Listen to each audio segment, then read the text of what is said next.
ఇప్పుడు కొత్తగా పెన్షన్లు అయితే ఒక్కసారిగా 4,000 రూపాయలు అయితే పెంచారు గానీ, ఉన్న పెన్షన్‌లని తీసేసి మీరు పెన్షన్‌లు ఇవ్వలేక ఇటువంటి నిర్ణయం తీసుకున్నారని జెప్పైతే వైసీపీ నాయకులైతే విమర్శలు చేస్తున్నారు. అసలు పింఛన్లు తీసేసిందే వైసీపీ గవర్నమెంట్ లో. ఇప్పుడు ఎవ్వరు ఏ మీడియా, సాక్షి మీడియా వచ్చినా నేను దగ్గరుండి చూపిస్తా తీసుకెళ్ళి.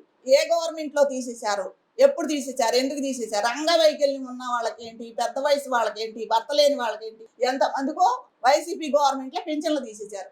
ఈ రోజుకి ఇంకా ఈ గవర్నమెంట్ వచ్చి కూడా సంవత్సరం అయింది, కొత్త పింఛన్లు పెట్టలేదు, ఇంతవరకు ఇవ్వలేదు. వాళ్ళు ఇప్పటికీ మా ఇంటి చుట్టూ తిరుగుతున్నారు, రోజు అడుగుతున్నారు పింఛన్లు పెట్టించండి, పింఛన్లు పెట్టించండి అన్న. తీసేసిందే నువ్వయ్యా బాబు.